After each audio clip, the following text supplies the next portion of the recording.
नमस्कार दोस्तों, सुप्रभात। आप लोग कैसे हैं? वीडियो में बने रहे। आप वीडियो को अंत तक बने रहेंगे तभी आप लोग को समझ में आएगा। तो खेसारी लाल यादव के जितने फैन हैं, पहले इस वीडियो को लाइक करिए, चैनल को सब्सक्राइब करिए। तो चलिए टाइम न लेते हुए वीडियो को शुरू कर देते हैं। आपको बता दे, जब ये कल एक सॉन्ग आया था जो कि 7 बजे रिलीज हुआ था, मुरब्बा, जो कि सारेगामा हम भोजपुरी पे, और इसका जो कि इवेंट रखा गया था जमशेदपुर टाटा नगर में। और बता दे, ये कोई इवेंट कोई छोटा मोटा इवेंट नहीं था, जैसे कि इनका विरोधी जो कि करते हैं। एक छोटा मोटा होटल ले लिया और उसी में करके, और जो कि खेसारी लाल यादव को ये वो बोलकर जो कि चले गए। ऐसा इवेंट जो कि खेसारी लाल यादव को भोजपुरी में नहीं होता।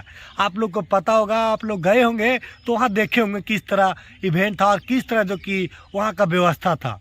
तो पहली बात तो ये है। और बता दे, ये जो इवेंट करके जो खेसारी लाल यादव को जो कि गलत सलत बोलते हैं ना, वो इवेंट सबसे पहले भोजपुरी में खेसारी लाल यादव स्टार्ट किया था। उसके बाद सभी लोग जो कि कॉपी करने लगे और जो कि इवेंट चालू करने लगे। तो खेसारी लाल यादव ने भी कल नहीं छोड़ा। बता दे, जो कि पवन सिंह को लगातार रेल दिया है। बता दे हम आपको कि गाने के मामले में रेला है। इस तरह नहीं कि ये गाना चोरी किए, ये किए, वो किए, उस तरह खेसारी लाल यादव नहीं रेलते हैं। आपको बता दें, खेसारी लाल यादव का बैक टू बैक गाना जो कि चल रहा है, पता ही होगा, जो कि एक से गाना जो कि ट्रेंडिंग में, लगातार 3 गाना ट्रेंडिंग में है।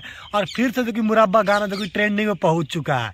तो खेसारी लाल यादव को कहना है कि खेसारी लाल यादव कहते हैं कि मेरे आगे अभी बच्चा है, उनको अभी बहुत ही स्टाइल करने के बाद भी मेरे आगे जो कि पहुँचने का औकात नहीं है। तो कितने भी खेसारी लाल के, जितने भी खेसारी लाल के फैन देख रहे हैं इस वीडियो को, जो कि पवन सिंह के जितने फैन हैं उस तक पहुंचा दीजिए, ताकि उनमें भी जो कि इनको आग लगे और पता चलता कि खेसारी लाल यादव कितने में है। तो चलिए फिर मिलते हैं अगले वीडियो में इसी अंदाज के साथ, और हमारे चैनल पर ऐसे ऐसे खबर मिलते रहेंगे। तो चलिए आनंद लेते रहिए और सॉन्ग को जाकर सुनिए, प्यार दुलार दीजिए खेसारी भाई को।